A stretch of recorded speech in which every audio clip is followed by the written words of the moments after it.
in Denmark, governing all sports in Denmark.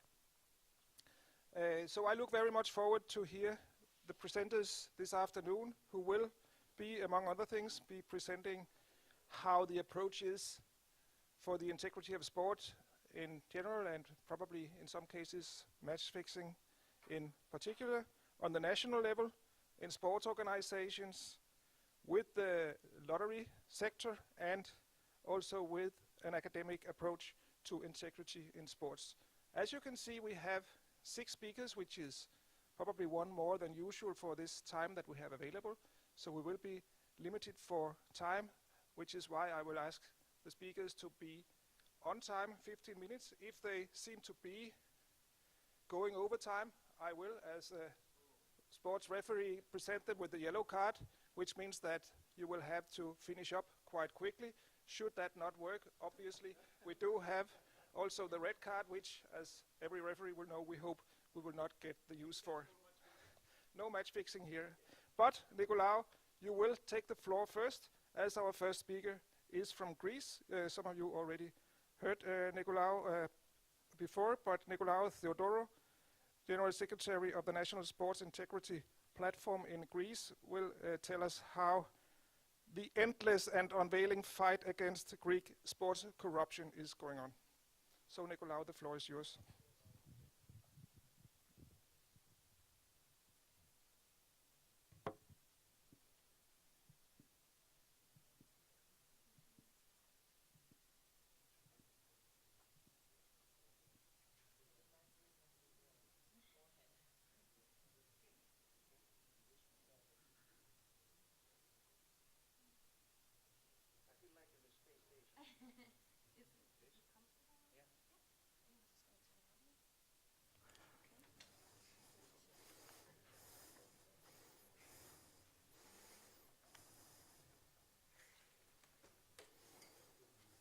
This one? Yeah, yes. It works now. Hello, over. So please forgive my poor English, but I will try to be the more clear I can. Thank you very much, everybody, being here. I appreciate your presentation. We have big cases in Greece, and I will go a little back, because in Greece we like history and mythology. Many of you may enjoy the hilarious Greek mythology. Indeed, Greeks grown up with ancient Olympic myths. It has been suggested that mythology hero Sisyphus symbolizes the vain struggle of man in the pursuit of knowledge. According to the Sisyphean condition, people work harder with motivation when their effort seems more meaningful.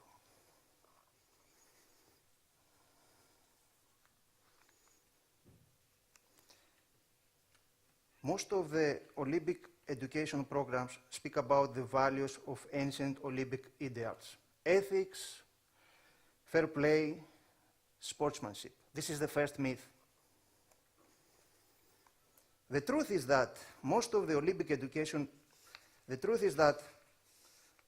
the Greek invasion of sport bribery and manipulation was a common practice of Greco-Roman age, and we are talking about more than 1,000 years of match fixing in the ancient world. King's College archaeologists found a Greek papyrus which reveals that an ancient wrestling match was fixed for 3,800 silver Greek drachmas.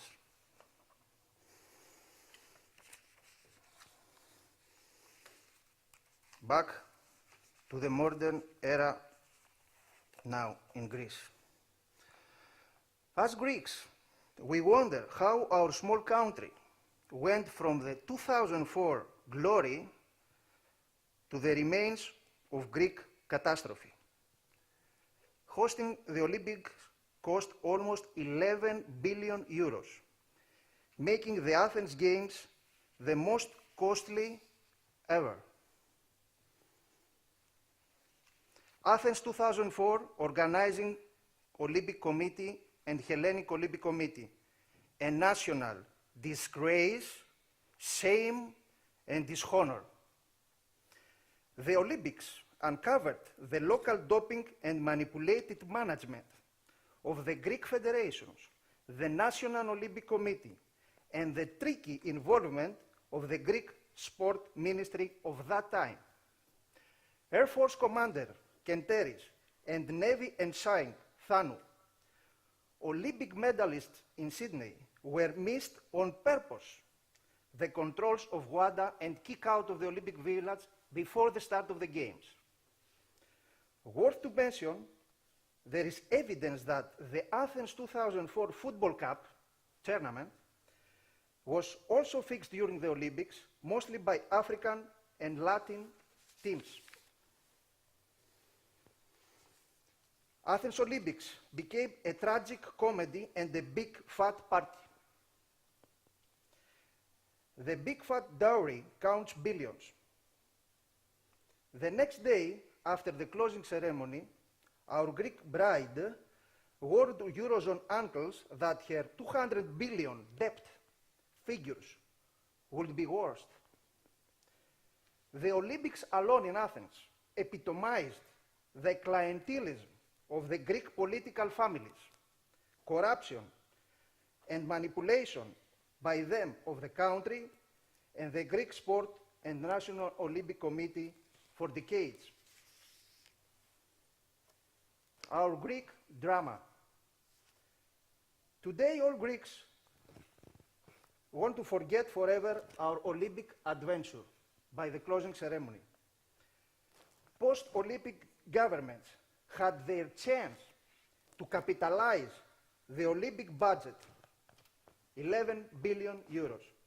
In contrast, our politicians, their cronies, puppet sport minister, Olympic strawmen, backstabbers, and political charlatans botched all the goodwill efforts of Olympic volunteers, 20,000 volunteers, athletes, coaches, taxpayers, and sportsmen.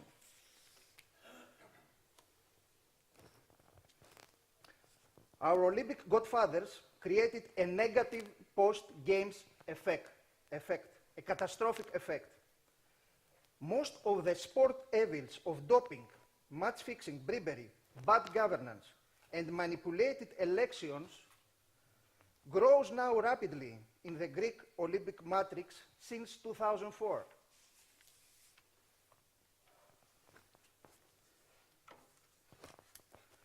Most of these grasping Olympic golden boys jumped off first the Olympic Titanic. Among them, incapable PMs and MPs, unduly NOC presidents and members, submissive and subordinate strawmen.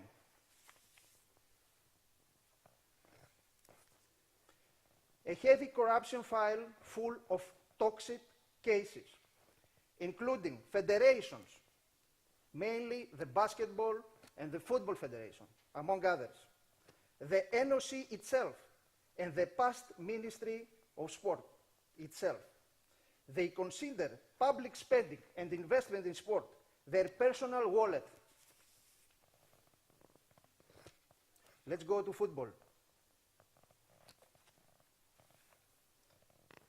I have to mention and honor the Greek Police Special Forces and the IPCD Athens Interpol department. They did a great job in Greece. And if you follow the cases, we have a lot of developments in the next months in Greece.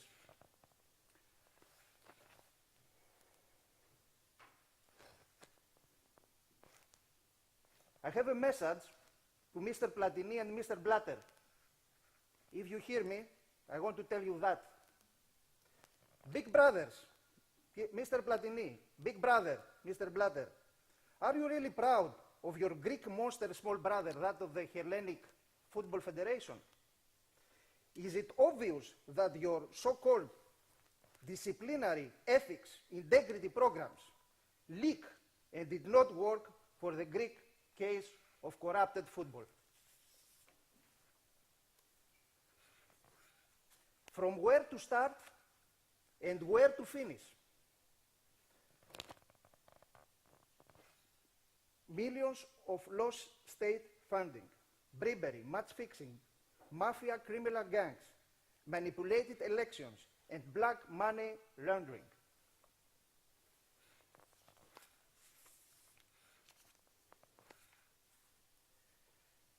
Despite the furious organized joint reaction of FIFA and UEFA together, with dark emails and faxes, the Greek state implemented a new law last April, demanding obligatory synthesis of all Hellenic Football Federation committees with active law public servants. We're talking about public judges. Also, Sport Radar FDS reports should be immediately ASAP forwarded to the Ministry of Sport from now on for evaluation.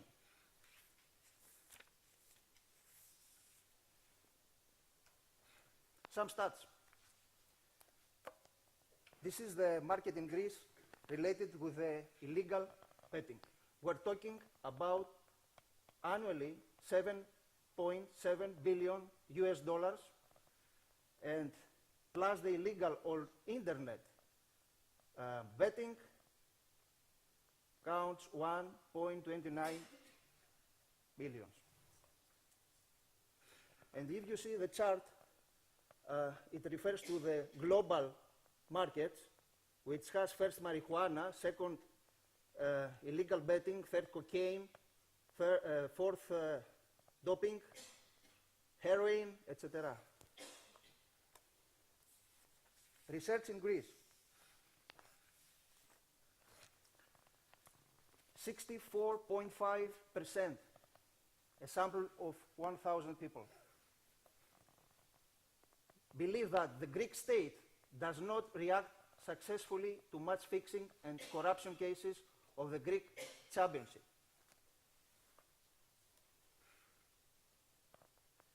Question: do you think that most of the outcomes of Greek championship, Super League and Football League relate with match fixing? 47.5% totally agree. 29% mostly agree. Which are the causes of Greek football corruption, match fixing and scandals? 91.5% believe that the champion organizers, we're talking about football, do not play fair equally all FC members of the Super League or the Football League.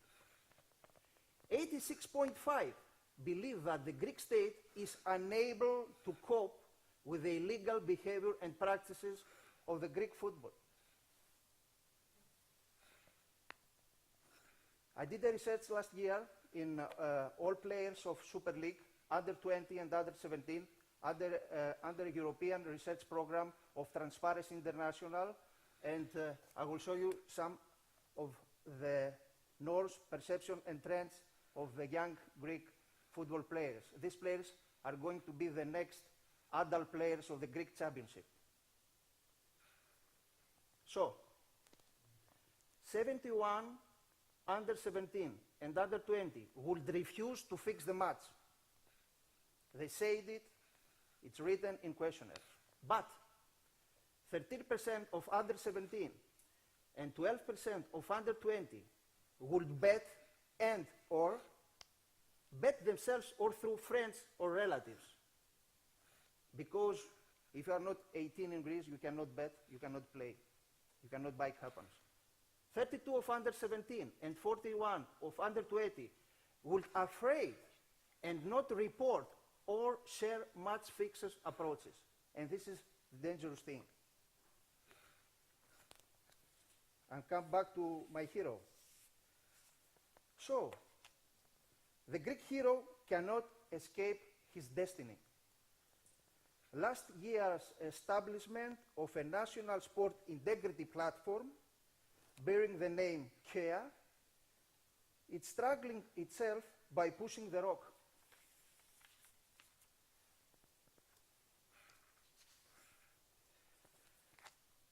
New Greek sport policy reformers, sport technocrats, and decision makers, citizens, athletes, and supporters must identify their civil and sport rights and invent what kind of sport they want, we want as Greeks, for our health, our recreation, and our childs, our youth.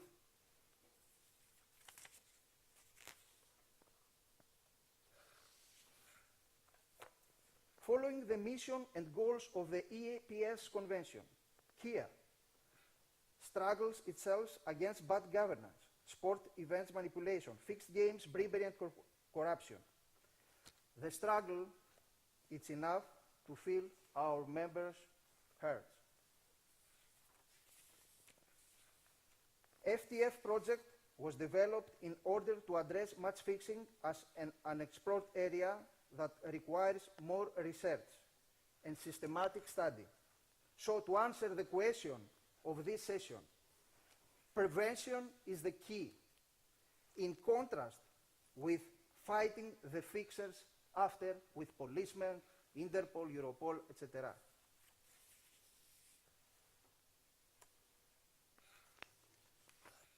We will work together for the benefit of all those at risk in order to develop innovative tools and education training, information, awareness raising. So keep following our action the next 2 years. Thank you.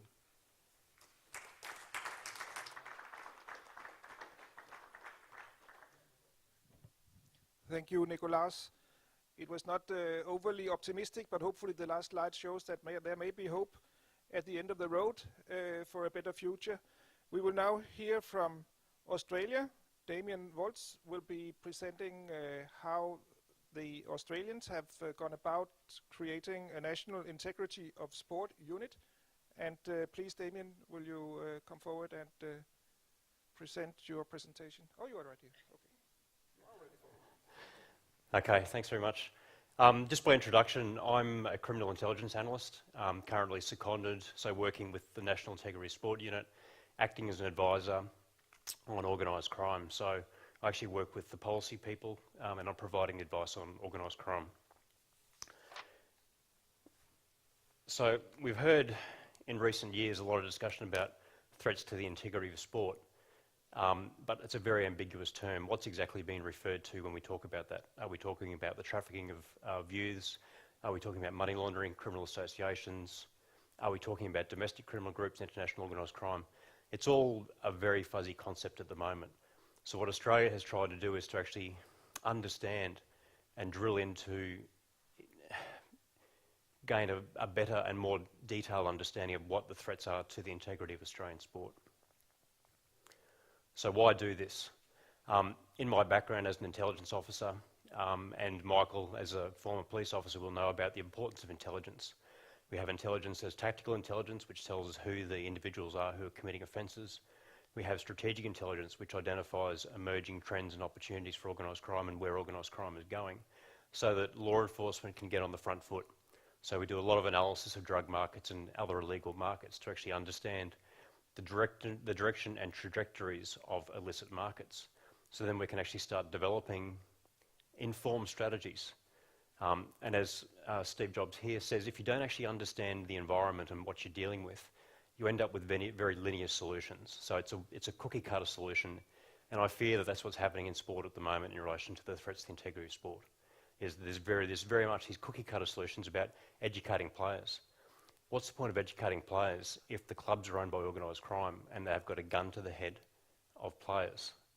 Or that your father rings you and says he's got a gun to his head because you've just said you're not going to fix a game, and that's happening. So where we are at the moment is these very linear solutions without actually addressing what the true problem is or understanding what the problem is. So Australia developed what we call the Sports Integrity Threat Assessment Methodology, or SITAM for short. And what this is based on a law enforcement methodology that law enforcement agencies in Australia use to prioritise our targets. We have more targets than we can ever deal with, so we actually have to work out which ones pose the greatest threat to the Australian community, and we do that by assessing the characteristics and the actions of these organised crime groups. We put them through what we call the threat assessment matrix, and it ends up with a prioritisation tool for us. So we picked up that methodology and dropped it across into sports. So what it is part one is it's composed of 32 weighted variables. It's a self-assessment tool initially by the sports integrity people usually. And the second step is, as an analyst, I go out and interview the people and interview the sports and actually start asking them questions about their responses to make them prove to me if they have got a problem or haven't got a problem. So there's no way to cheat the system. The other thing is that because sports don't have any understanding of what the weightings are, they can't manipulate because they don't know the maths that sits behind the spreadsheet. What we have also done is we've pulled domestic and international betting markets, so we know how much liquidity there is on Australian sports coming from international markets with Asian bookmakers, rest of the world bookmakers and Australian bookmakers, how many bookmakers offer Australian sports, the types of bet types they offer. So we've drilled in a lot of detail on actually understanding the betting markets, because it's the betting markets that, are the gas on the fire. So you actually have to understand those. And not all betting markets are equal. A Southeast Asian betting market where the bet types are anonymous are considered higher risk than regulated bookmakers in Australia, where we know who the customers are. And then we've actually incorporated law enforcement intel holdings. So as a law enforcement officer, I still have access to all of the intelligence holdings. We've included anti-doping intelligence holdings, so I speak with our NATO and see what holdings they have, and then any other relevant holdings. So we put all this into the pot, including the scores and the analysis, and we come up with an assessment. And here's an example of a 3-page report we provide to the sports. It's very simple at first, but there's a lot of detail and analysis that goes behind this. So I'll just read you. So this one here, we provide an overview first of what we see as the principal issues to the sport. This is all de-identified, of course, because we keep this confidential with the sports. So it's an overall assessment, and then we've addressed the threat of match fixing, the threat of performance-enhancing drug use, the threat of organised criminal infiltration, and then the threat of illicit drug use. And then we also look at the vulnerability. So it's not only what is threatening the sport, but how vulnerable is the sport to being exploited or infiltrated. And you actually have to understand both of those parts of the equation to come up with the assessment. So I'll just read an example in relation to oversight. The oversight vulnerabilities with this sport in Australia are assessed as high. Although the sport has implemented a comprehensive suite of policies to mitigate integrity threats, the oversight and enforcement of these policies appears limited. Presently, the sport has a limited capacity to monitor or identify individuals such as contractors, consultants, and other individuals who directly work with athletes. The lack of oversight reduces the likelihood of identifying individuals who may be engaging in or promoting unethical behaviour. There is also a limited capacity within the sports to identify individuals, particularly athletes and officials, who may be at risk of or engaging in behaviour which has the potential to undermine the integrity of the sport. So you can see it's a fairly frank assessment of where the sports are most vulnerable. But the advantage is it's not only what we provide to the sports, but the information that's actually provided to the National Integrity Sport Unit. So we now have mapped each Australian sport based on low threats, which is down the bottom there, which is where there's no significant threats to the sport at this time, and any integrity instances are mostly likely to be sporadic incidents involving individuals. Up to the high threat, where there's massive liquidity, large numbers of bookmakers, the sport's vulnerable to infiltration, where it's actually worth corrupting the sport, where you have potential offshore sophisticated match-fixing syndicates and high-level organised crime involvement. And in the middle, you've got the groups where you have the exploitation of inside information, criminal associations, where you're going to have sporadic match-fixing instances, but you don't have the large-scale involvement of organised crime. These aren't defined. They can, you can have characteristics of all of these, but it's a general guide for us as to where the sports sit. No other sport sees this, so this is completely confidential, so only NISU holds this, or my unit holds this data. But what it actually enables us to do is to actually slice and dice the data different ways. So as I mentioned before, the issue of vulnerability and threat, we can start mapping now where each sport sits against this. And I've actually included sport A, B and C, so you can see the different mix of where the sports actually fall. So in the top left-hand corner there is where there's a high threat but low vulnerability. So those sports there have the ability to protect themselves. If we had a sport in that top right-hand corner, we'd be concerned because it's a sport that can't protect itself and it's also at high threat. And as you can see, a majority of sports in Australia are falling within the low threat, low vulnerability. But there's more to the data, and we drill into the data and slice and dice it different ways. So what we look at here is the match fixing threat versus governance vulnerabilities. So once again, you can see on the bottom left-hand corner here, we have a number of sports where there's a fairly significant match fixing threat, but they've got low governance vulnerability. So once again, they've got mechanisms in place to protect themselves. And you can see the rest of the sports are over there in relation to low match fixing threat, but high governance vulnerabilities. So obviously that's an area where we have to work, and we eventually want to push all of those sports down into that bottom left-hand corner. Sport B is a sport of particular concern for us because it's becoming very close to that upper right quadrant there. So we're devoting attention to that sport to make sure that they address their governance quickly, so we can start pushing them back down into that bottom square there. And then we get an even more detailed picture when we start looking at, even though the sports have all these wonderful policies in place, how good are they at actually making those policies do the job they're supposed to do? And what we start to see here from our perspective as a concern is that the sports don't have the ability to actually make their policies do what they're supposed to be doing. So they have a lot of oversight vulnerabilities which are open to potential exploitation. And we've now had one sport which appears in that top right-hand corner, which is a concern for us. And once again, Sport B very close to that line of moving back up into high threat. So you can see that there is no one size fits all. Each sport has a unique mix of threats and vulnerabilities which is going to make the sport a target for organised crime, and also the vulnerabilities which could be exploited by organised crime. So there is no one approach to this because each sport faces a unique set of circumstances. And what we can also do over time is we can actually start to track sports. So we can actually go back in, reassess these sports very quickly, and say, for example, we've identified, and we have already done this, identified a change in betting markets where there's been a significant explosion in betting on a sport. We go back in, change that variable and see what impact it's had, and it's going to be moving that sport up the match fixing threat. So we can go back and very quickly reassess the environment. So what it's done is actually provided us with a very, very strong baseline understanding of exactly where Australia's threats and vulnerabilities are. Now I'll say this is from a strategic perspective. We're always going to have organised crime groups who will come in and exploit an individual or corrupt an individual, and that's a different level of intelligence that we have to work with police and actually on the ground with informants and things like that. But from a strategic perspective for Australian sport, what we're trying to do is build the resilience of the industry and capacity build, so that when organised crime comes to Australia and looks at sports, it says, this is too hard, I'm going to go to another country. And that's our ultimate aim, is to make the sport highly resilient to criminal infiltration. Because at this point, Australian sport hasn't been infiltrated to any great extent. So what it is also allowing us to do is to identify early emerging trends.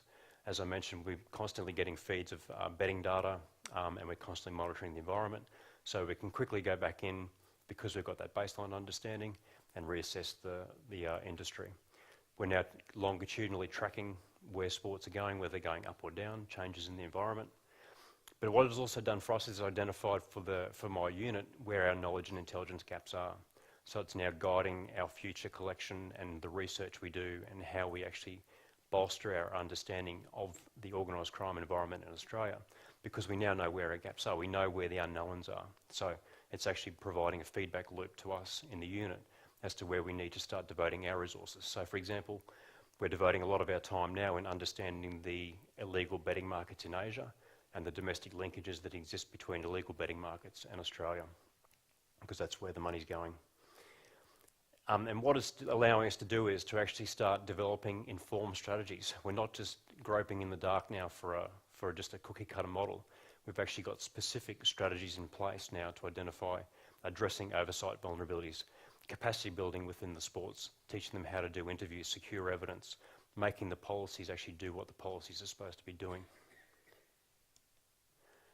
So this is a favourite quote of many intelligence analysts, and I'd say across the world, most sports don't know the enemy or know themselves. And an aim of ours has been over the last couple of years is to develop an understanding of ourselves and also develop an understanding of our enemy, so that we're in a position to actually start winning this battle. And we are in a true battle here at this point. Organised crime is targeting sport because they can make a hell of a lot of money out of it with very little risk. And where we are at this point, if we don't start developing that knowledge and having informed, very strategic responses, we're not going to have effective responses. Okay.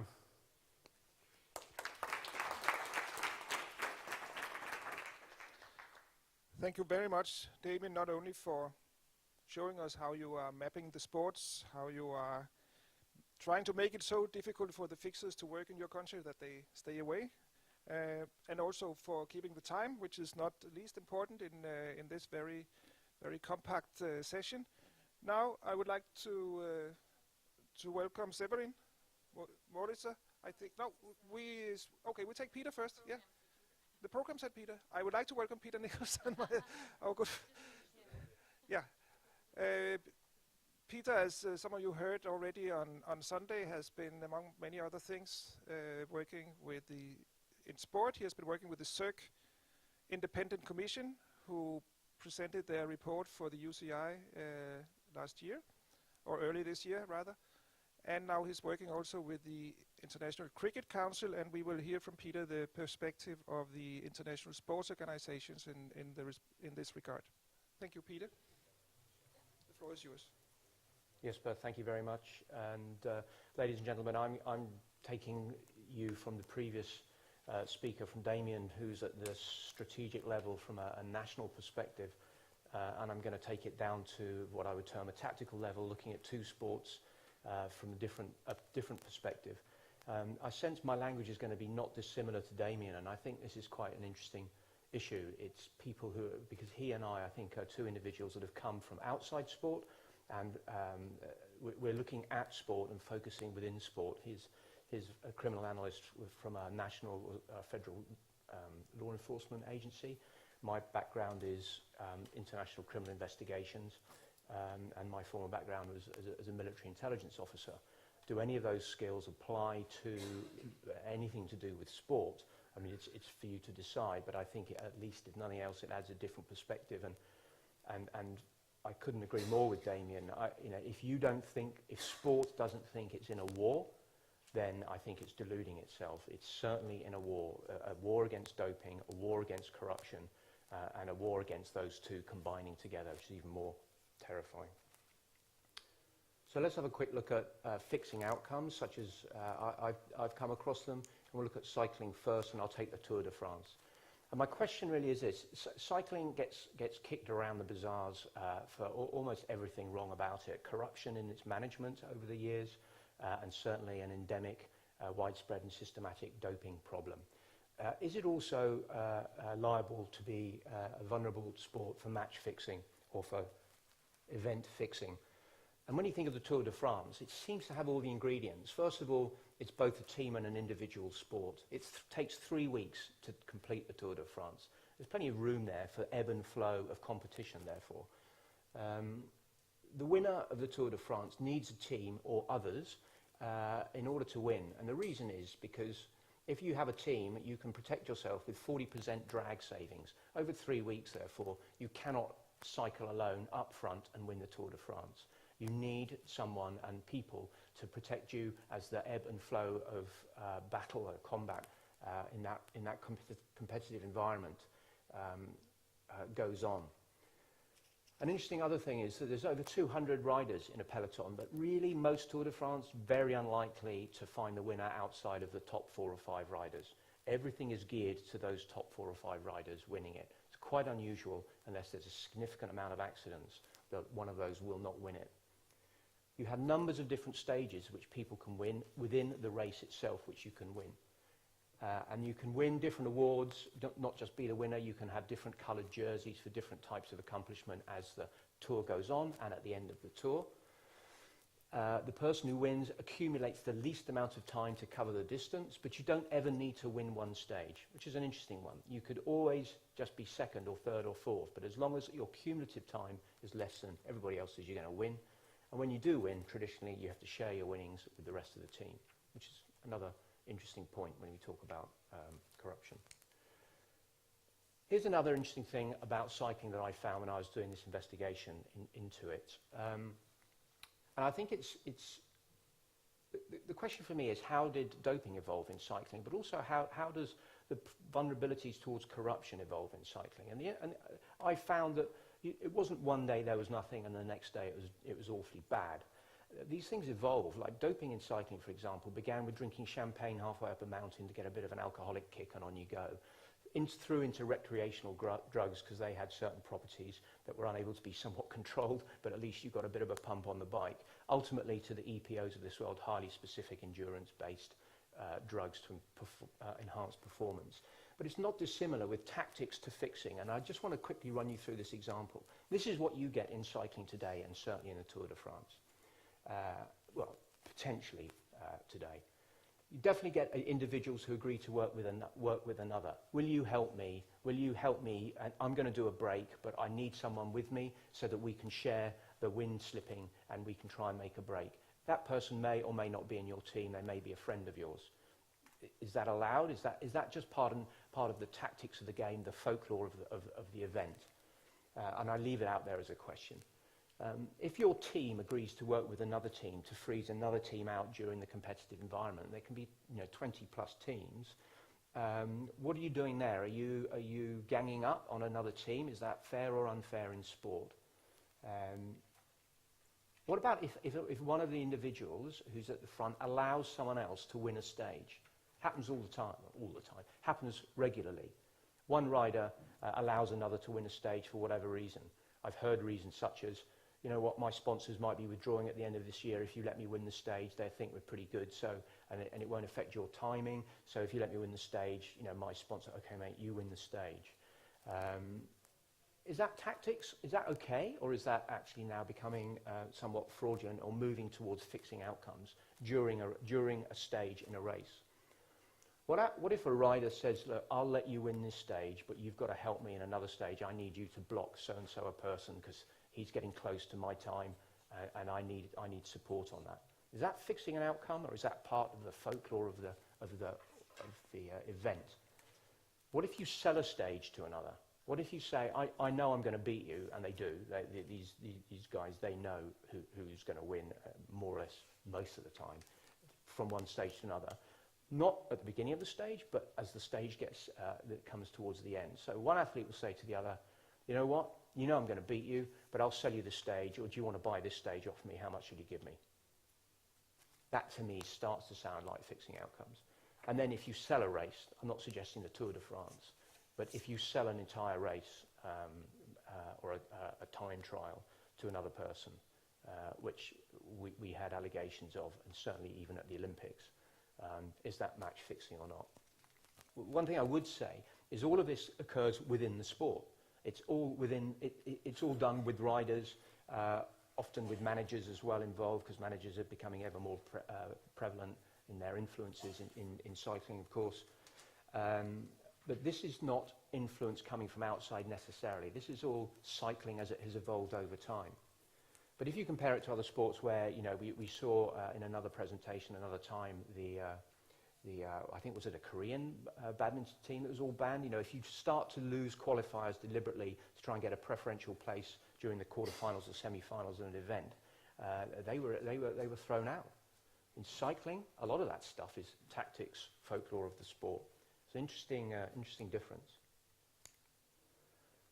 Is cycling prone to external fixing? Given its history in doping, and given its prevalence to break technical rules as well, there's a whole slew of activities that go on with a wonderful technical thing that is a bicycle, something like 3,000 moving parts. If you deconstruct a bicycle, cheat a little bit on every single part, and put it all back together, outside the technical rules, you can get performance enhancement gains without your rider ever having to dope in his or her life.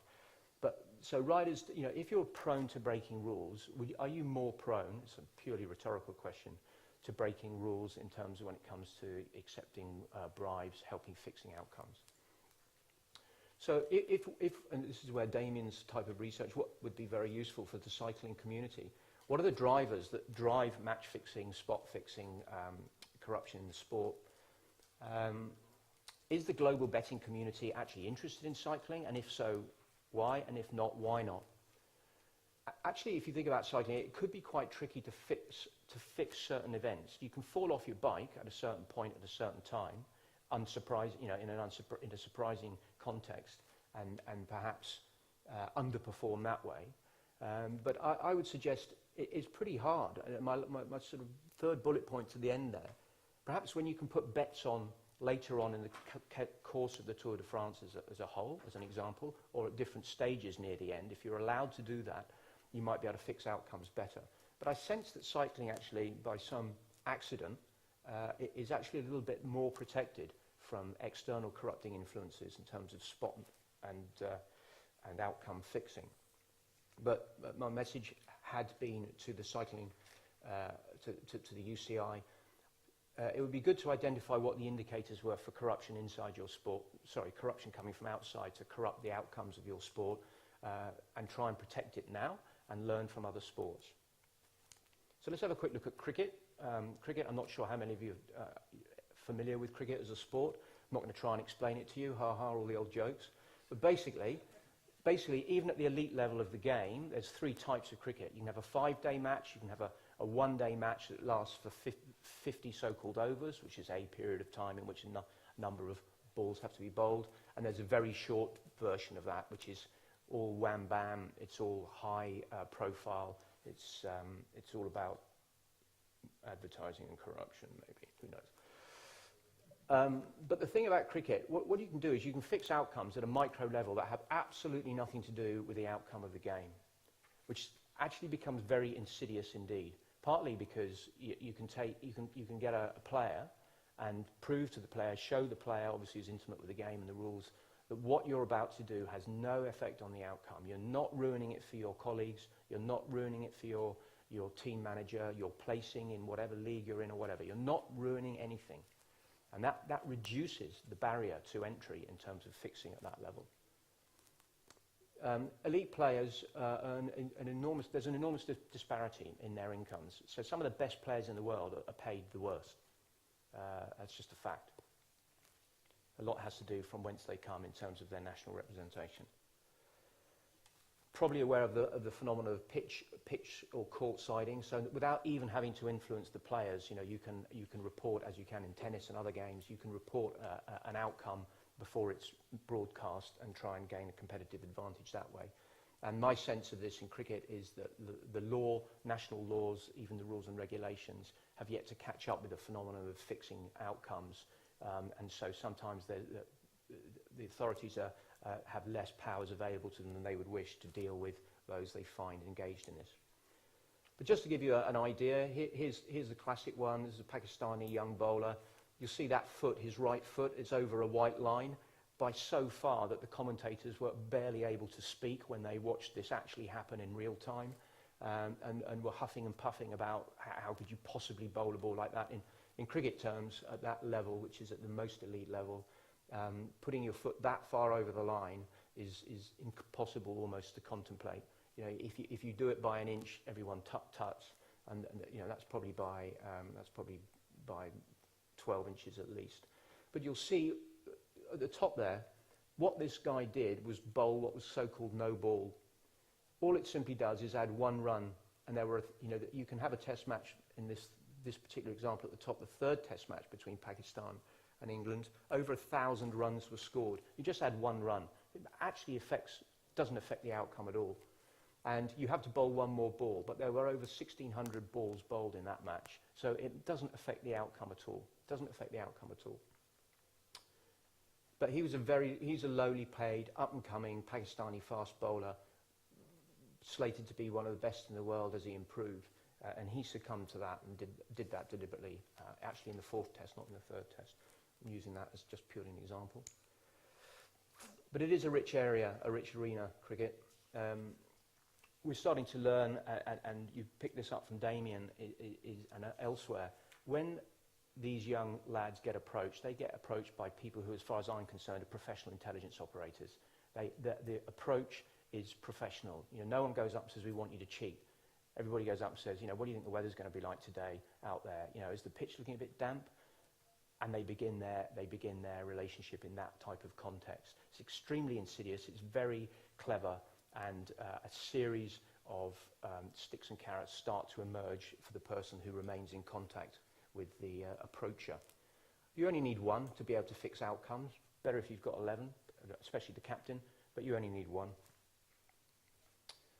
Interestingly, there are many players at the elite level. There aren't so many recruiters, but there are very many gamblers. That says to me bottleneck, and that means that if I was going to try and interdict into match fixing in cricket, I'd be looking at the match fixers. I'd be looking at how do you disrupt them, and we'll come on to that. How do you focus on them? Because if you can fix that bottleneck area, they can't get to the cricketers, and the gamblers can't get to the information that they need. What the International Cricket Council does is ring-fence the players. There are some very interesting contracts out there. So if you're an elite player, you have to do certain things. You're obliged to do certain things before a match, like hand in your mobile phone, so you have no access. People can't actually get to you and get last-minute information.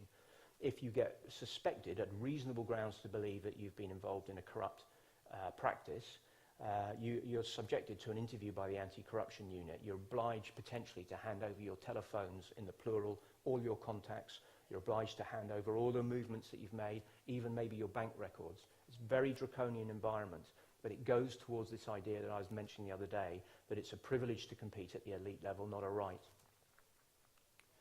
The problem with it, and this is, Damian's in the business of displacing crime, as in let's get it out of Australia and get it sent somewhere else. But in cricket, they're fairly effective at the elite level. And what's happened, therefore, is the fixers have moved down a level in cricket, where there are very many more cricketers at much lower level matches, and they're exploiting they're trading their wares at that level. That is the problem: displacement crime, and you know, most certainly in cricket, the anti-corruption unit would be the first to say we just don't have the resources to cover off all levels of cricket. It's the same in doping in all sports. So I want to leave you one slide is what to do. Is purely a few suggestions looking from the outside in. This is not just looking at match fixing in cricket. This is more generally in sport. Some thoughts. Gather as much information as you can and collect intelligence in a number of different ways you can. Damian mentioned running informants for sure. Exploit social media as much as you possibly can. Track where your vulnerable people are going. Track where your suspected people are going. It can all be done these days. Social media. Investigate in a way that's not naive and in a way that's aggressive and in a way in which you intend to get results. And conduct interdiction operations. Now, what do I mean by that? We'll come on to it with disruption techniques. We heard from the Sunday Times people of late, and my view in terms of media, second bullet, combining assets and sharing knowledge. I'm not naturally a person that says get the media involved, but the media are performing an extremely important function in a sporting world where sport is unable to invigilate itself. Media should not be able to run sting operations and find that there are enormous problems inside a sport. The sport should be doing that for itself, and as long as sport, generically, different sports specifically, are unable to do that, the media have an extremely important role to perform, as does governments and serious sports investigations. Combine your assets and share your knowledge laterally across sport. Therein you'll find where the bottlenecks are and where you can attack. This is from counter-terrorism work, really. Disrupt things. You don't have to find people, investigate them, get them arrested, get them prosecuted. Of course, you would like to do that, or one should be trying to do that. But there's so much creativity to be had in disrupting operations, getting in the face and getting into the environment of the fixers, and working out how to disrupt what they are trying to do. It's fun, and it's an interesting world in which to dive, especially when you're on the side of the good, on the side of the angels, and sometimes you never know how successful you are because you can't really often measure a negative when something didn't happen. But that, to me, is an area which is rich for sport to exploit and develop more, and I'd sense not much of that's going on. Psychological operations is a force multiplier. Okay, that's straight out of my former world, but it is. You know, you can conduct psychological operations and target, select your target audiences, send specific messages, and you can be appearing to be doing an awful lot more behind the scenes than perhaps your resources actually allow you, but it's part of the disruption concept. Dick Pound carried on a theme I brought up yesterday, but let's not call everyone whistleblowers. You know, it's a pretty tarnished name in which to in which to give someone who's done probably the bravest thing they're ever going to do in their life. Let's call them something else. I made up integrity champions. But let's call them something that's positive and does indeed champion the courageous thing that they've just done. And let's reward that. You know, the US have a continuous rewards program for anybody giving any information to the arrest of war criminals who've been indicted and yet to be arrested. Okay, but why not reward good acts? Why, I brought this up the other day, why only punish bad things? Let's reward good things as well. Let's create a deeper divide between choosing to be bad or choosing to be good. Let's make it more attractive to be good. And let's protect the people. Let's protect the people who've tried to be good and have tried to do the right things. Why don't we run agents into teams? Maybe some sports do. Into teams, into the sporting environment. You should run informants, whether they're the top performing athlete, the national athlete, whether they're a coach, whether they're the masseur, whomsoever they are. You should do that. That's not being a whistleblower. That's just hard running agents. And if you're not prepared to get into the face of your actual sport, then you're never really going to find out what's going on. And incentivize on both sides. You know, the sticks, the punishments, they really do need to be as severe as you can make them. Looking from the outside, I find it astonishing that at the World Championships in Beijing, 100 meters, how can someone who's been banned twice for taking steroids and so on and so forth be competing apparently against those who have never doped in their lives? What is the incentive, really, at that point? Irrespective of corporation levels, but really, for athletes, that must be one of the most demoralizing things that they could possibly confront as they train and you know, kill themselves to try and be good. And incentivize the carrots. You know, let's dangle good carrots. Let's make it much easier to be good and much more of a hard decision to decide to do things like be corrupt or even dope. And on that note, I would say thank you very much. So do we, Peter. We certainly, from the Danish side, made notes of your ideas and suggestions. Very interesting, I have to say. And now it's time to hear from Austria, a national perspective from Austria, presented by Severin Moritzer, who is the CEO of the Play Fair Code in Austria, and probably, Severin, you will explain what that is. So we look forward to hear what you will have to tell us. Yes. We have to combine now the Mac and the PC, but hopefully it will work.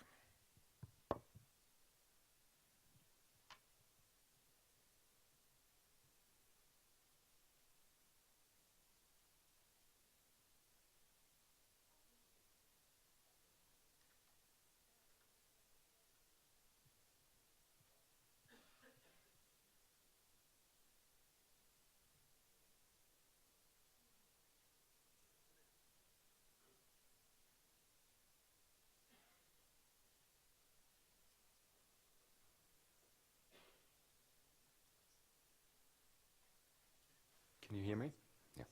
There's always a Mac guy in the room, so I'm sorry for taking the time for this. Good afternoon from my side.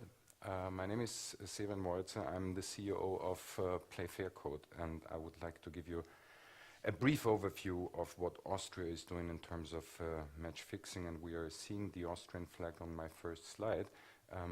And the first message I would like to give you is that Austria is not an island of the blessed, of course, in terms of match fixing, because Austria was hit by a major match fixing scandal in 2013 involving first league football teams in Austria.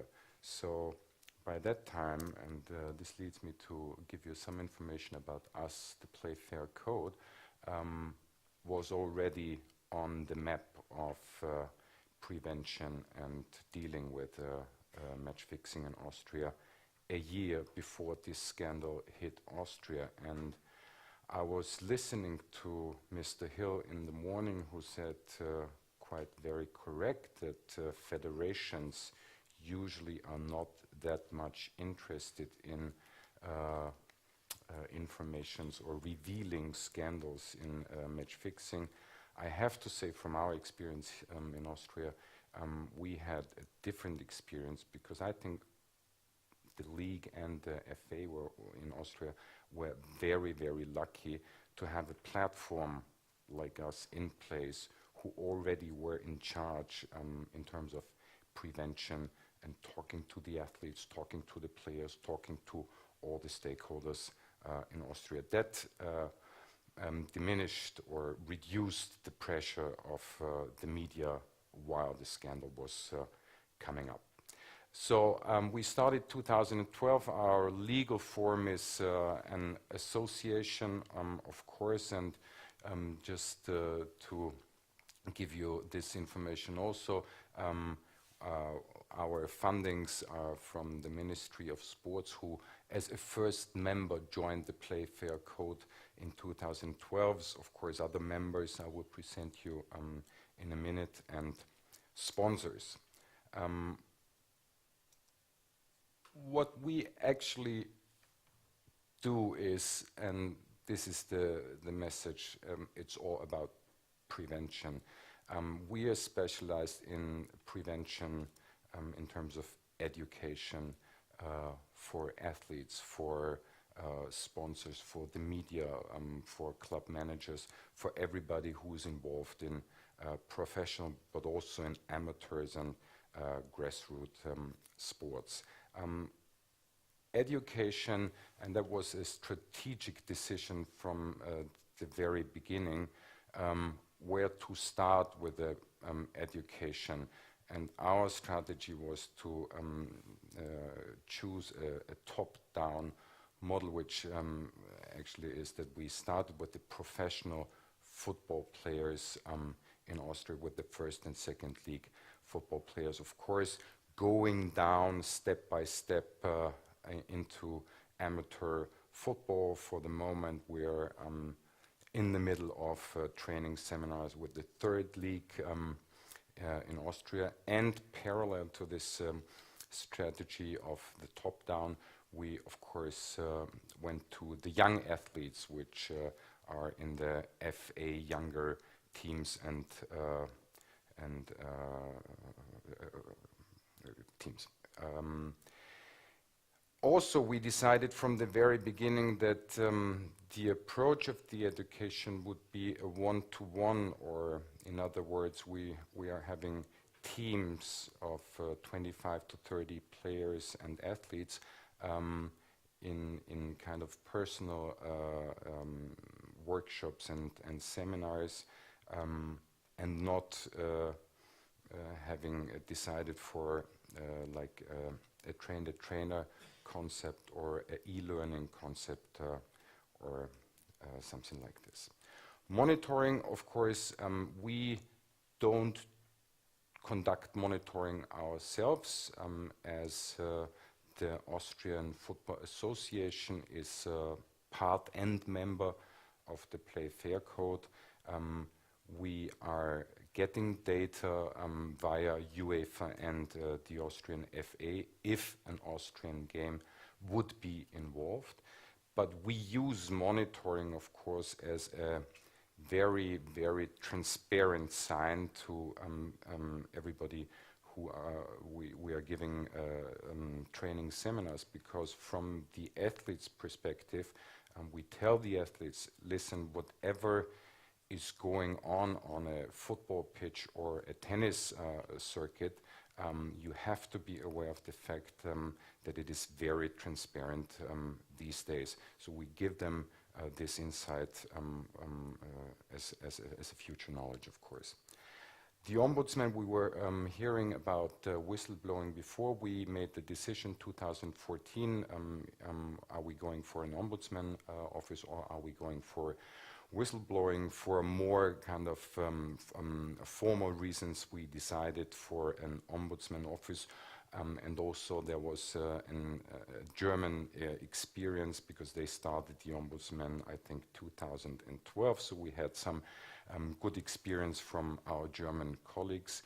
The ombudsman offices, and this is what we communicate into the training seminars with the athletes, is a first point of contact for whomever has a problem with match fixing or has an idea where match fixing in his own sport might happen, which is a good combination with the federation law and the federation rules regarding football, because in the regulations in the Austrian Football Association and of course in the UEFA regulations, there is an, and you well know that of course, there is an obligation to inform the competent authority if there is match fixing or if there is an idea of match fixing around. So what we try to do with the Ombudsman Office is to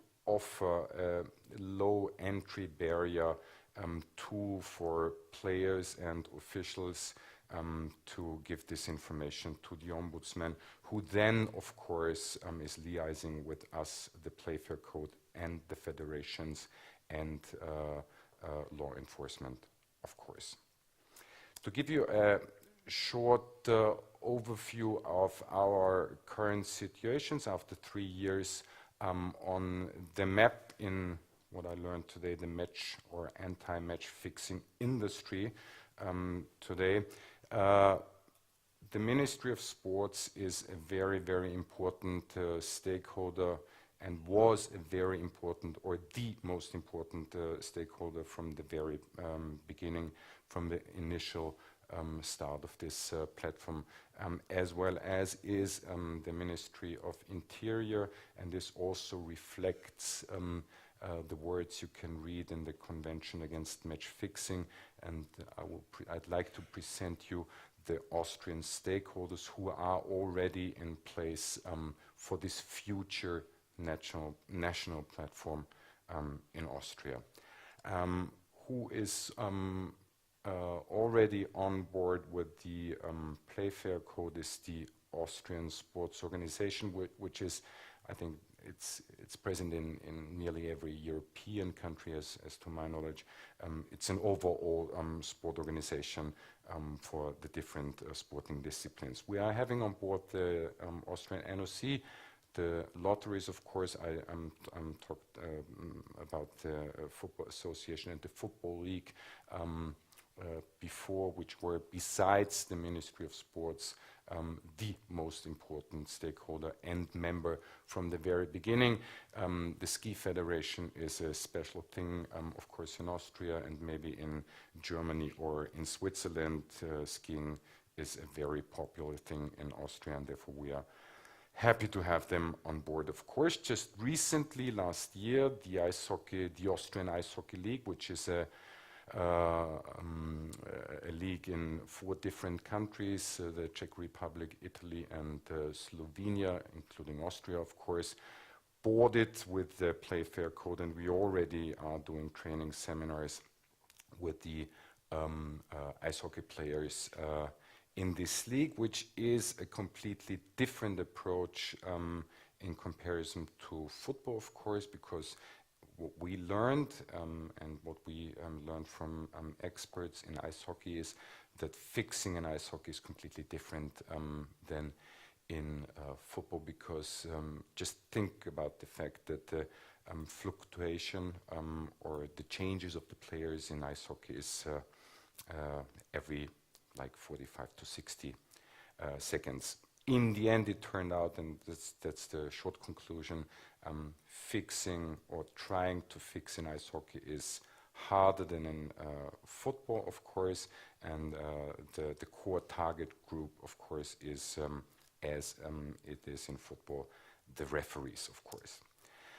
Sports organizations which are partners of the Playfair Code on an international level are the ones you can see behind me. Let me give you an example. We are having a cooperation with UEFA within the various UEFA elite qualifying tournaments for the young players.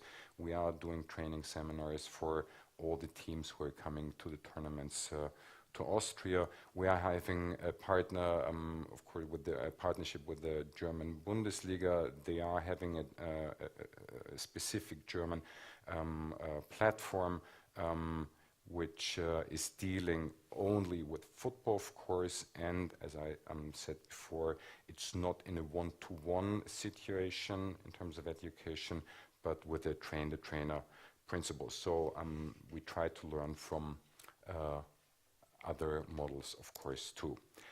The sports betting operators, we heard about this in the morning session, of course. We are having the so-called Austrian Bookmakers Association on board. This is an association of the legal, public and private bookmakers in Austria, and underneath it you can see some of the bigger and more important Austrian bookmakers who joined the Playfair Code. Other institutional stakeholders are the ones you can see here. I would like just to highlight the two Erasmus Plus projects we are taking part. One of those is the European Rookie Cup, which again is a young ice hockey tournament. With involving 7 countries, and not only involving match fixing prevention, but also anti-doping and racism, of course.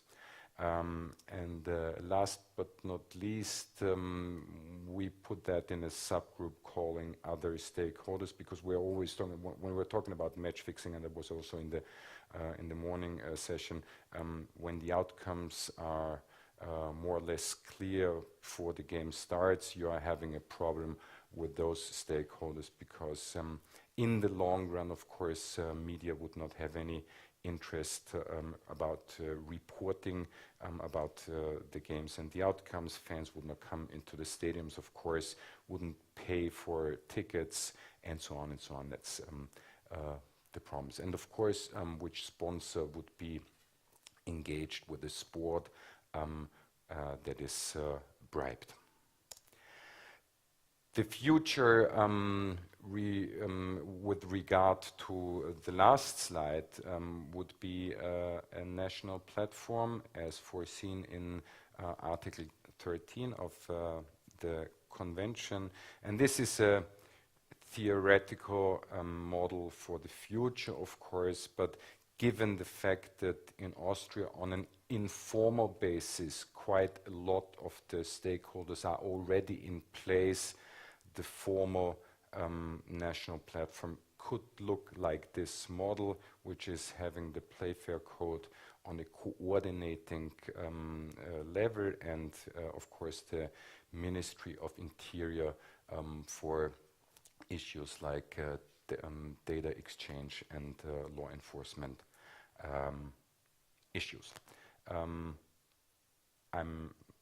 waiting for the yellow card, actually, but I'm nearly done.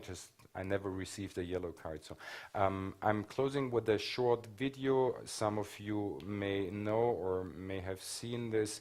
It's a game. It's a preparation game for the World Cup in Brazil. It's a game, Scotland versus Nigeria. Scotland was not at the World Cup. Nigeria, as we well know, was, and it was in May 2014, and it was in London in the Fulham Stadium. And I would like to show you that, because this is actually what we are talking about, and this is what we in the future would like not to see in stadiums, and this is, I think, why we all fight together against match fixing.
Well, I'm not going into details with this scene. Just please forgive me the sound, which is of course not the original sound, but it's a German TV piece, and for an international audience, I just faked the sound.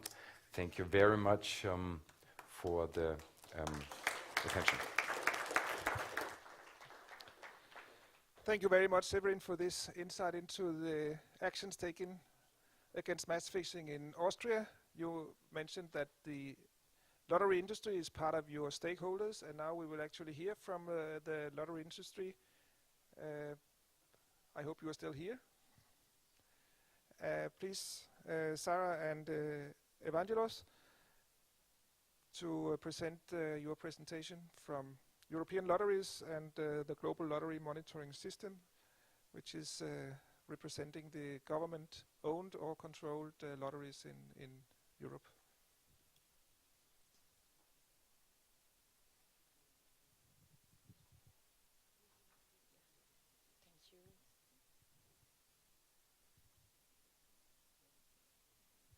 Well, good afternoon, everybody. I had a chance to introduce myself this morning.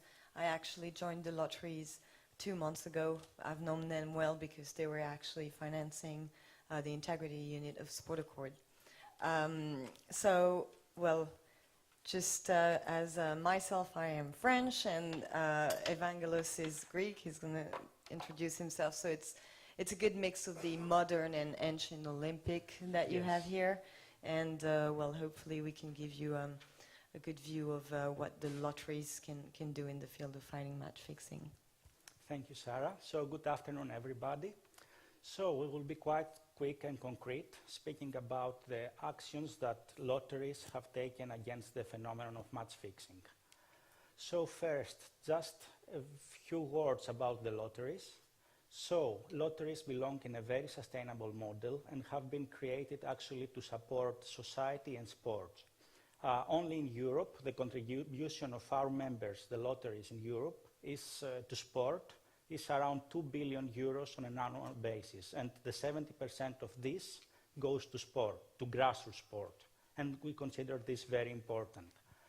Apart from that, all our members always operate with an explicit license in the jurisdiction of the consumer, fully in line with Article 3, Paragraph 5A of the EPA's Convention Against the Manipulation of Sport Events.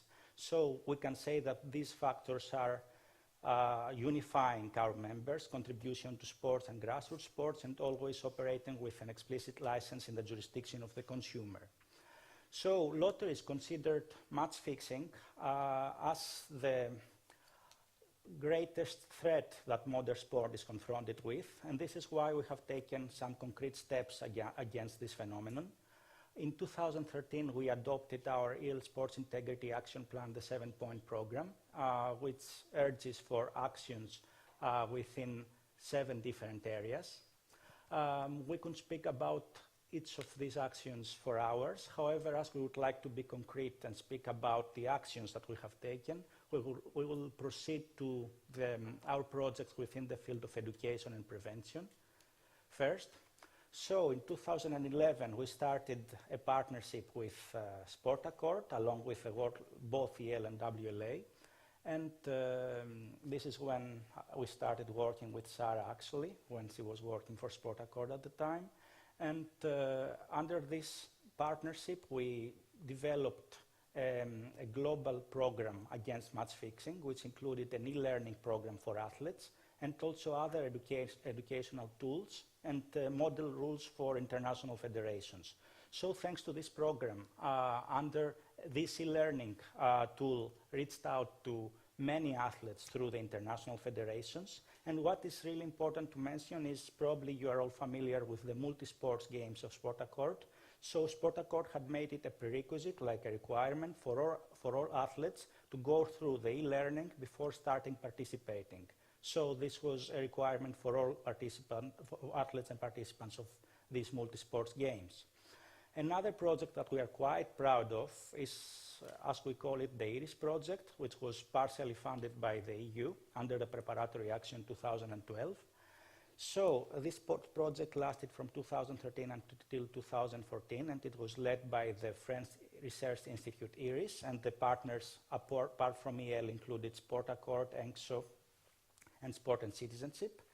And under this project, Lotteries in 22 member states of the EU, and this is quite a record-breaking number for projects of this kind, organized workshops in their countries, so this makes 22 countries.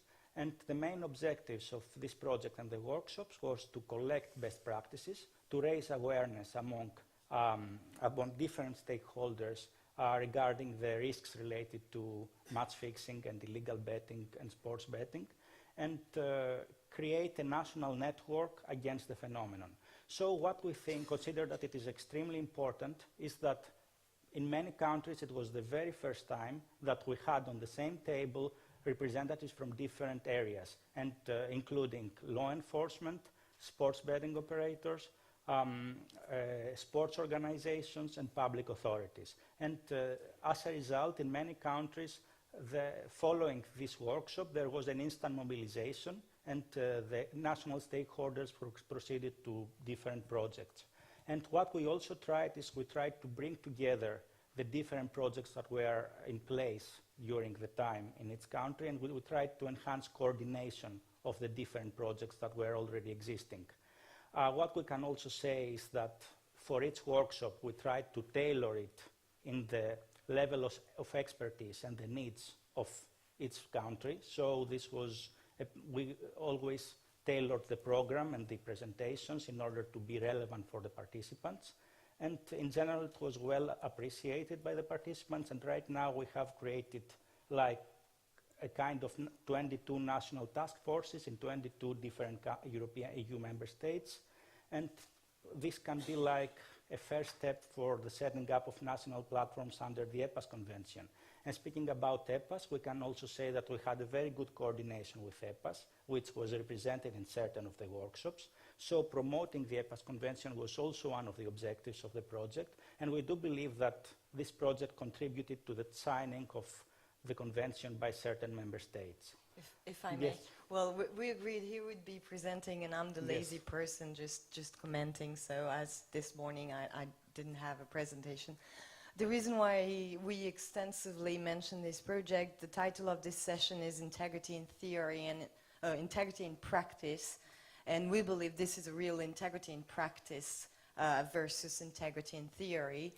There are so many conferences going around about this topic, and well, some presentations that are seen and re-seen. Well, these workshops, you have some reports that are available to anyone, to the public, actually on the IRIS website. Well, unfortunately not yet. Maybe one day I've asked on the EU website, but you have a clear list of findings of these workshops, the findings, and the people that were here. And so we believe and we hope that this is a project that will be followed up with the people that were gathered already. So exactly, yeah. In terms of other actions within the field of the fight against match fixing, we have been also very active in terms of monitoring of sport competitions. So already in 1999, EL created a cooperation with the objective to develop methods for the detection of irregular betting activity. This initial cooperation led to the unofficial creation of the European Lotteries monitoring system in 2005. And it was in that year that the first partners MOU with UEFA was signed. In 2009, the GLMS was officially founded with 19 members at the time, and we are very happy that very recently in 2015, the LMS was upgraded onto a global level, and we now have the Global Lottery Monitoring System, and Sarah is actually the first Secretary General of the Global Lottery Monitoring System. So right now the GLMS has 27 members from 4 different continents, including Asia, which is very important. In terms of the methodology of the GLMS, it consists in the comprehensive analysis of betting partners of GLMS members and odd changes in the entire general betting market. And there is a wide consultation with the GLMS members through the designated GLMS online platform. And whenever an irregularity is detected, GLMS reports the match under question to the competent sport organizations.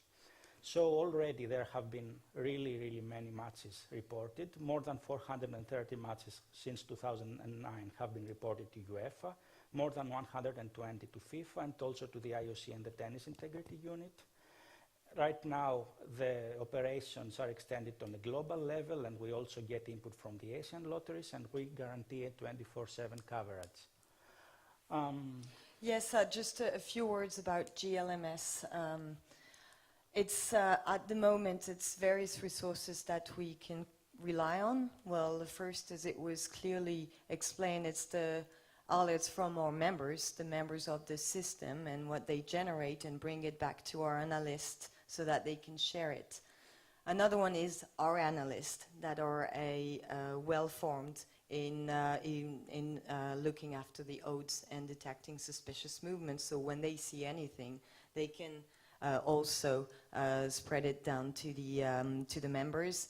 And also we have a deal with Sport Radar at the moment to benefit from their fraud detection system, so that we can also share some of the information emanating from the system with our members.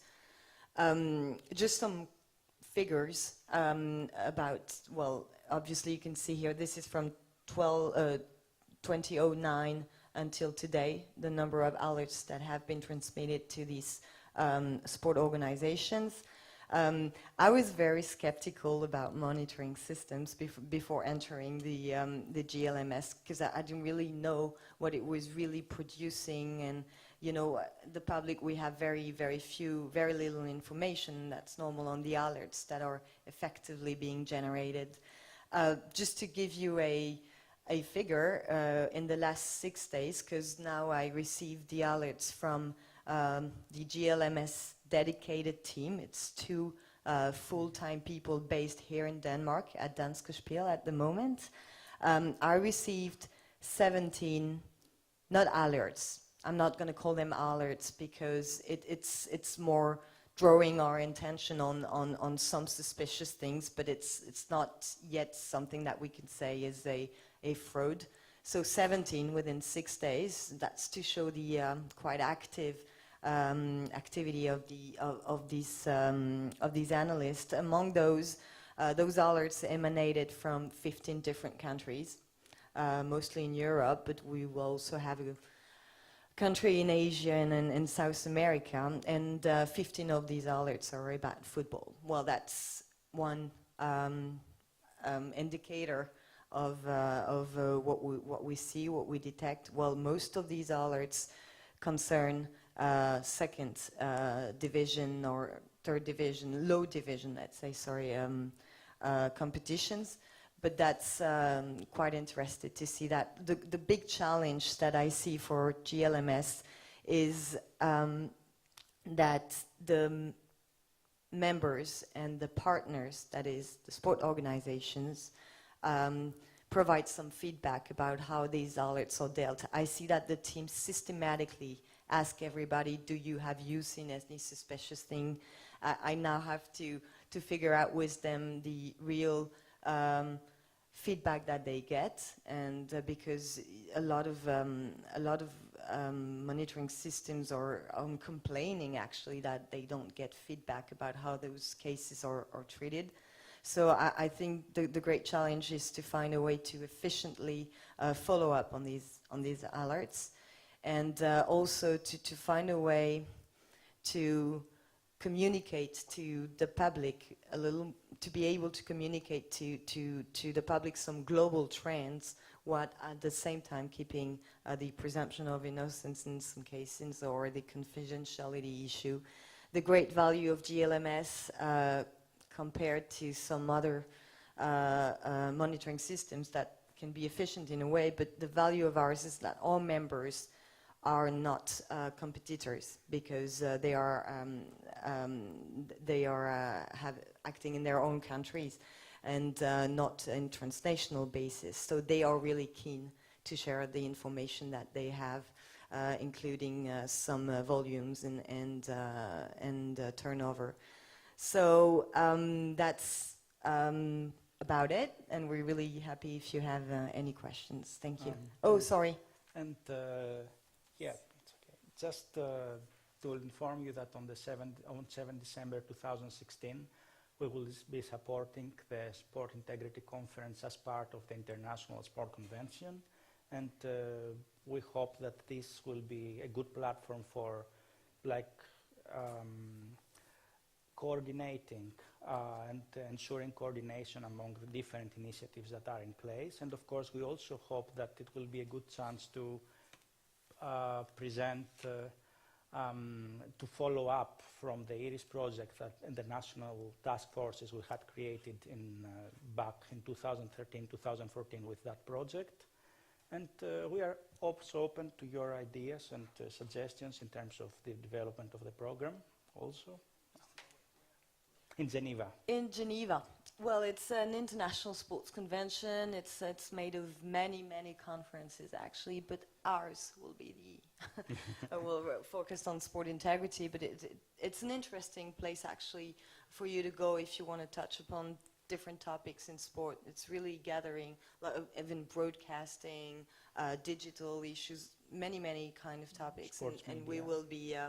We will be coordinating the Sport Integrity Conference, and as Evangelos said, we really want to make it a place where we follow up on existing projects, and that is potentially including the EU funded projects that are starting as of January. That can be a place where everybody sit and discuss, and of course the seminars that we held. And any other initiative that is on track would be happy to have there some kind of evaluation of their impact. Thank you. Thank you very much. Thank you very much, both of you. I'm very happy to say that in Denmark we have an excellent cooperation with Chris and Kim of the GLMS based here in Denmark, which of course gives us a little bit of possibility of close contact. Now we are running a little bit out of time. I hope you will all agree that we could take 10 minutes of the coffee break to have questions and answers after the last presentation, which we will now welcome Simon Gardiner. We have heard a very practical interventions until now. Now we will hear the token academic, as Simon described himself just a little bit ago. So Simon, please welcome and take the floor. Great, thank you. There's nothing wrong with being the token individual in the room, I guess. My paper, I think, is a little bit different from the others, although I think being fantastic papers giving different perspectives on this issue. I guess my argument is that this area is essentially sports corruption is under-theorized and under-conceptualized. And the issue of integrity has kind of struck me as an interesting concept. If you go back and look at any kind of sports ethicist book or sports management book, textbook maybe 10 plus years, you actually won't see the term integrity. You go through the index and integrity simply isn't there. Integrity has emerged as an issue. And, I think it's presented as a rather kind of simplistic and kind of impressionist concept. So what I want to do is really suggest that integrity is a more complex concept, and in fact sport needs to start to take that on board. And I also want to look at the sports, what I call the sports integrity industry. We talked about the match-fixing industry this morning, but I think it's interesting to kind of focus on who is interested in engaging with integrity and trying to promote integrity. This is work I've done with a couple of colleagues, Professor Simon Robinson, who's a an ethicist really, but worked a lot in business and in public sectors around integrity. And a number of you will probably know Professor Jim Parry, who's one of the leading sports ethicists, now has a position at Charles University in Prague. So, you know, I think there's a multitude of meanings around integrity. Often it simply means honesty. Yeah? People within the sports industry acting in an honest way. And obviously when they get involved in issues around competition governance, doping, match fixing, spot fixing, gamesmanship, we say that they're not acting honestly, they're cheating. It's also used, I think, as an amalgam around various sports-related values, unpredictability of outcome, level playing fields. These are sporting values we want promoted and upheld, and when they aren't, there's a lack of integrity in that sports event. We can also talk about personal and organizational notions of integrity. Quite often, integrity is used in the concept of commercial integrity. Yeah? Ambush marketing challenges the commercial integrity of sport, and that's why it's seen as such a significant problem. So I think what comes out of that is a lot of imprecision, a lot of superficiality, a lot of confusion about, you know, a specific understanding of integrity. So the sports integrity industry, you know, I think there will probably be actors who are missing off this list. Clearly, national governing bodies, international sports federations are involved in engaging with integrity to differing degrees. They also have, you know, a number of them have integrity units. Again, an interesting use of the term. That's become the trendy term, the must-use term. If you have an organization, a body, they often partner with commercial bodies, Sport Radar, for example, we've heard about today. The IOC clearly have, you know, are in a position to promote integrity, and they're certainly engaging fairly explicitly with the betting industry. We've got ESSA, who's essentially, you know, a trade association representing the gambling industry, and they have a very specific interest in integrity and the well-being of sport. That's how they make their money. We know that law enforcement is engaging in this issue because, you know, why wouldn't they? This is clear criminality. This is some notion of organized crime. We have different government bodies. This, going down the list, Sports Betting Integrity Unit is the one in the UK, linked to the Gambling Commission that monitors gambling, and that unit, you know, is essentially risk managing around that issue. We've heard a lot about the Council of Europe, attempt to develop a transnational approach to this problem, because this is a problem that doesn't recognize national boundaries. We've got government quangos, and I think it's interesting maybe to compare the Australian Sports Commission and the International Centre for Sports Security. Because what I've tried to do is to try and find, you know, some statement about integrity in these organisations. And actually, it's interesting, on the Council of Europe Convention on the Manipulation of Sports Competitions, they have a definitional section. Integrity isn't there. In fact, in this list, until you get to the Australian Sports Commission, you'd find it quite hard to come out with any detailed notion of what integrity is. And I think you know, the Australian Sports Commission actually needs to be congratulated that they have gone out beyond their own experience and looked at, you know, what does integrity mean? You know, how can we understand it? So, you know, they recognize that it's a complex term. And it takes on different meanings in different environments. It's about individual action, respect for oneself and others, and there's a clear relationship with morality. It's about moral responsibility, moral accountability, and sport can be good around integrity, but it can also be bad. And in their literature review, they go on to really engage and challenge the notion of integrity in quite a sustained way. So I'd certainly, you know, advise anyone interested in this area to go to the ASC website, look at their literature review around integrity. Just to go back to this list, I put the ASC together, paired them with the International Centre for Sports Security.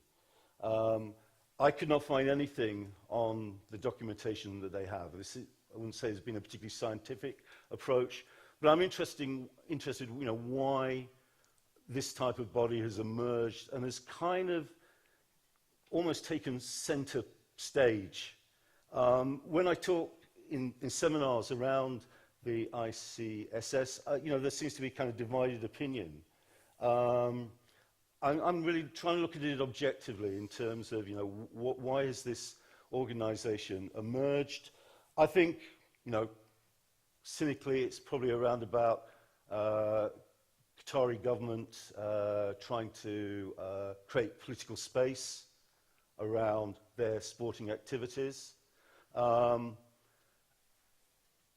nothing about integrity. They had a detailed piece of research with the Sorbonne University, actually quite a narrow notion of corruption, but really nothing about integrity. And then we've got players like Play the Game, Transparency International, who I think really have tried to develop some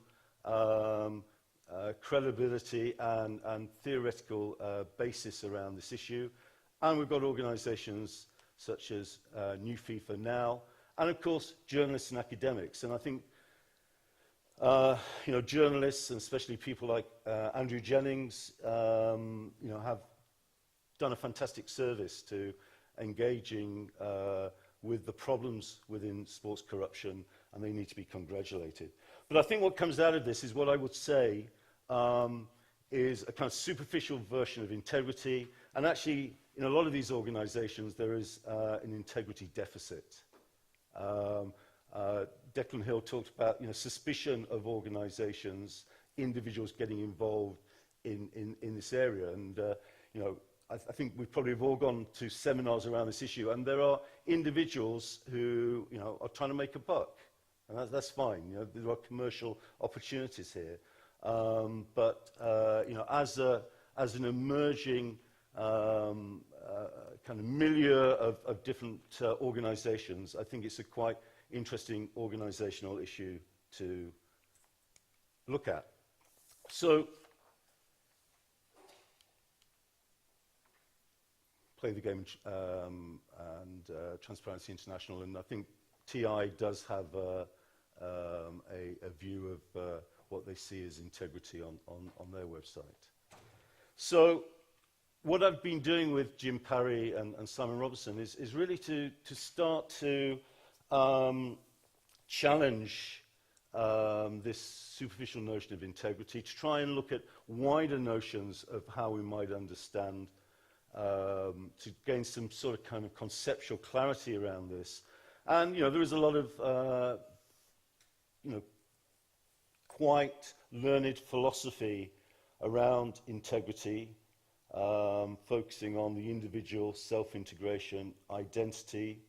I mean, integrity is around soundness, purity, and wholeness.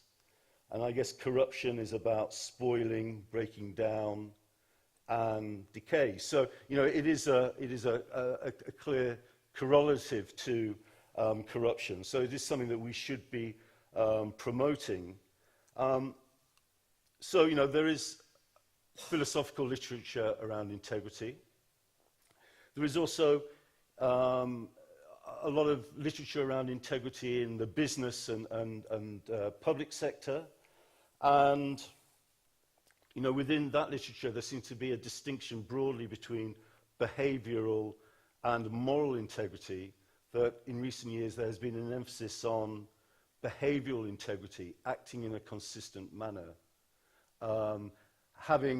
working towards targets. And I'll just give you one example that is really left field, out of the area, and that is, you may or may not know that in Britain there was a scandal in the National Health Service, which was in the Midland area of England, a health authority, a government a governing body, a regional body in the health service, Mid-Staff's Health Authority. They found that they had very high fatality rates in their hospitals, particular hospitals, and we now know that it was really due to a real notion of behavioural integrity, a loss of professional identity on the parts of nurses, having targets, being driven by targets, losing complete awareness of the kind of, moral impact of their behaviour. Now, that was real life and death, and I guess, Bill Shankly talked about football being more important than life or death, but, we are talking about sport. But, that was a good example. There was an inquiry afterwards, and it clearly was identified that there was moral blindness within that organisation, okay? They were focusing on behavioural integrity and not on values. And, I think we can start to see that organisations like FIFA can certainly be seen to have also adopted a great deal of moral blindness about, some significant issues. So, there is a distinction between behavioural integrity and moral integrity, and really developing integrity as a virtue. And I would certainly kind of argue that sport needs to be prepared to look beyond its own personal experience, to look outside, to engage more effectively with people who have dealt with different but similar issues in other areas of business and public life. And this work is going to come out in a special edition of the European Sports Management Quarterly next year, which is on a number of articles looking at corruption in sport. We're still actually working on the final draft before it's submitted at the end of the year. But what we want to try and develop is a new integrity for sport. I thought I'd be the first one to show this slide, but I think it was on there last night. But doesn't that just epitomise the situation that FIFA has got into, and what FIFA means now?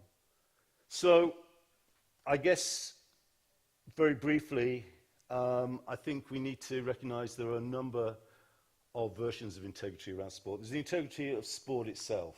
Sport, essentially, is about core values, which are, I think,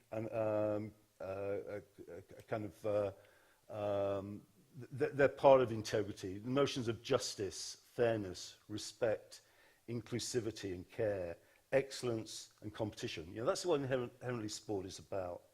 Second, we need to distinguish between personal integrity, and this is integrity of all the actors in sport, participants, administrators, referees and so on, and it's about taking responsibility for representing their identity and their practice in the way we expect it to be represented within sport. So, doping, match fixing, other forms of cheating, they're misrepresentations of the identity of the sport person that has integrity.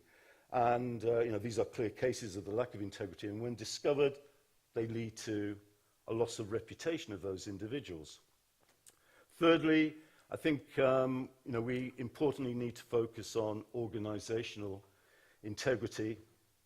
And this is about organisations being able to sustain its reputation by accurately and reliably representing the identity and values of the organisation as it moves forward towards meeting its commitments. And I think in the modern, contemporary, professionalised world of sport, highly commercialised, arguably commodified, it's about sports bodies essentially managing the game on the one hand and the money on the other.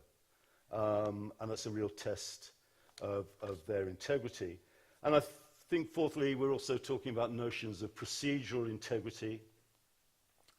And this is, the trustworthiness of sports competitions. They're the major procedures we have within sport. But also procedural integrity is a key issue around organisations. I think it was picked up last night in the FIFA presidency or potential presidency charm offensive, issues around remuneration. Yeah, that would seem to be a basic issue of procedural integrity, that we know how leaders in sports bodies are remunerated, and that, you know, there is a great deal of transparency around that. So what I think, you know, I'd like to leave with you is that I think we need to be aware that there is a more complex and dynamic view of integrity around the self, around the organisation, around critical dialogue, and it's really linking integrity to governance. You know, this is you know, essentially what I think is at the basis of prevention and, you know, effectively engaging with corruption. We can have lots of law enforcement, but, you know, governance is integrity and governance. I think is a key way to a better world in sport. Thanks a lot. Oh, sorry, my glasses off.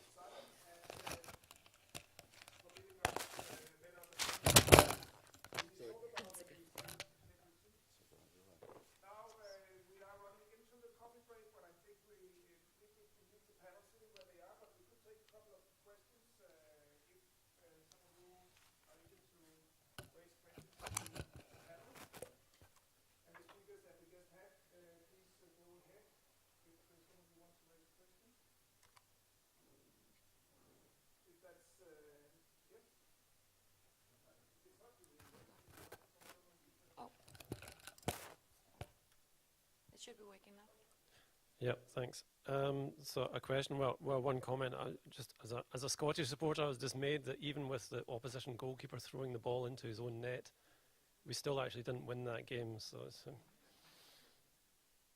it was actually disallowed, that goal, for a foul on the goalkeeper. But that's another story. So obviously the referee wasn't in the fix when it comes to that. My question's for I think it's Peter. Wherever. Right. I was just interested because you were talking about identifying bottlenecks, and in cricket you were like saying, well, it's the fixes, but maybe I didn't quite understand. So surely that applies to all the sports. So is it the same? Football, presumably, there's fixes is always in the minority as well. So is that always a bottleneck, or what did you mean when you were talking about that?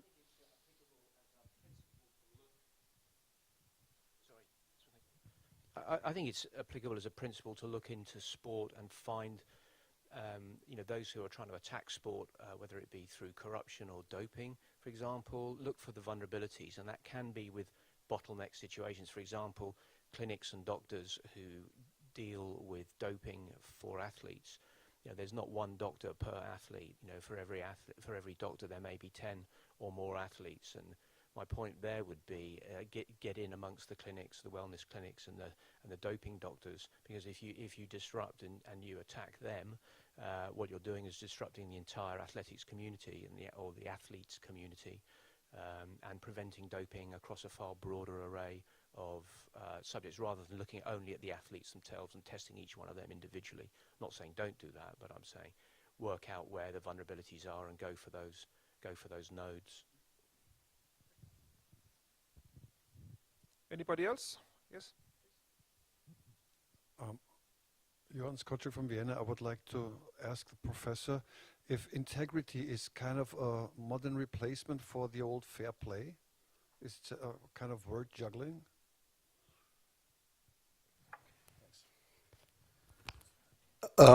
Sorry, too close.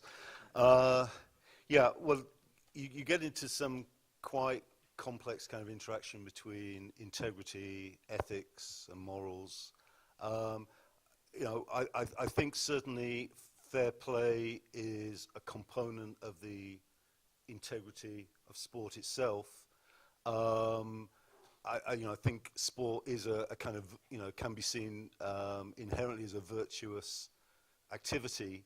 I guess issues of fair play now are also incorporated within codes of ethics. So they're kind of external mechanisms that are kind of normative. They promote certain forms of behavior, but I think integrity is essentially something that is kind of inside people.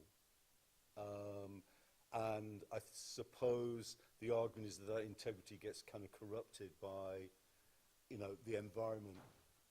I think it is, I think a lot of the literature, and, my background is law, social science, so I've had to kind of grapple with quite a lot of, philosophical literature.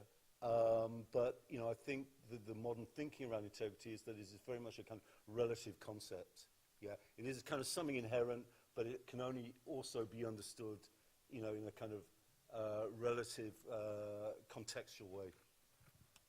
Yeah, it's maybe it's a little bit academic, but we're getting into the history of philosophy. Where does this ethics code come from? Why is it so important? It's kind of a construction, would socialists say. Sure. I think we will have time for one more question if there is any more. Yes, that will be the last one. You shouldn't be cheated of your coffee. Well, it's more an observation.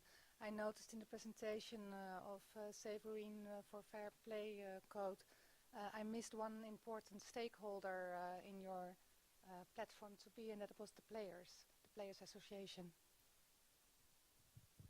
Thank you. I will amend the presentation, of course, but this is the self-understanding of the Playfair Code in terms of education. So the first address we were going to were the players.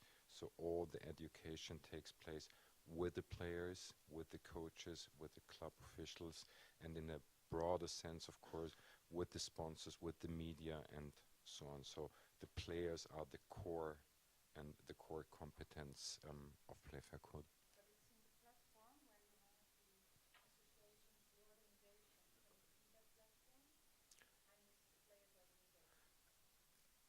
The unions. Okay. They are not part as a member, but we are having a very strong cooperation with it's called Vereinigung der Fußballer. You well know it. It's the Austrian football players union. Of course, we do cooperate with them. Do you have one final comment? That is the absolute final comment.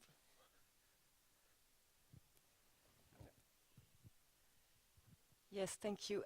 I just want to catch up on Simon's presentation, which I was delighted to see, because when working at Sportaccord as integrity officer, I was really wondering what this means. And I take this opportunity because I brought some relics that we made at Sportaccord earlier this year for federations to question themselves about this concept of integrity. And we worked with a professor, and we have a start of a definition of integrity in sport. So I'm happy to distribute these. As Play the Game had contributed, I thought I could brought these. It's not promotion of, it's former Sportaccord governance that encouraged this, but it's still food for thought for what Simons has very relevantly explained. So if you want to have an exemplary, please help yourself. Thank you. We got squeezed in a commercial at the end here, and by that, I think we should thank the panel for some excellent presentations. And I'm sorry for the rush, but we managed 6 presentations within this scheduled time. Now it's time for coffee. Enjoy the rest of the conference. Thank you very much.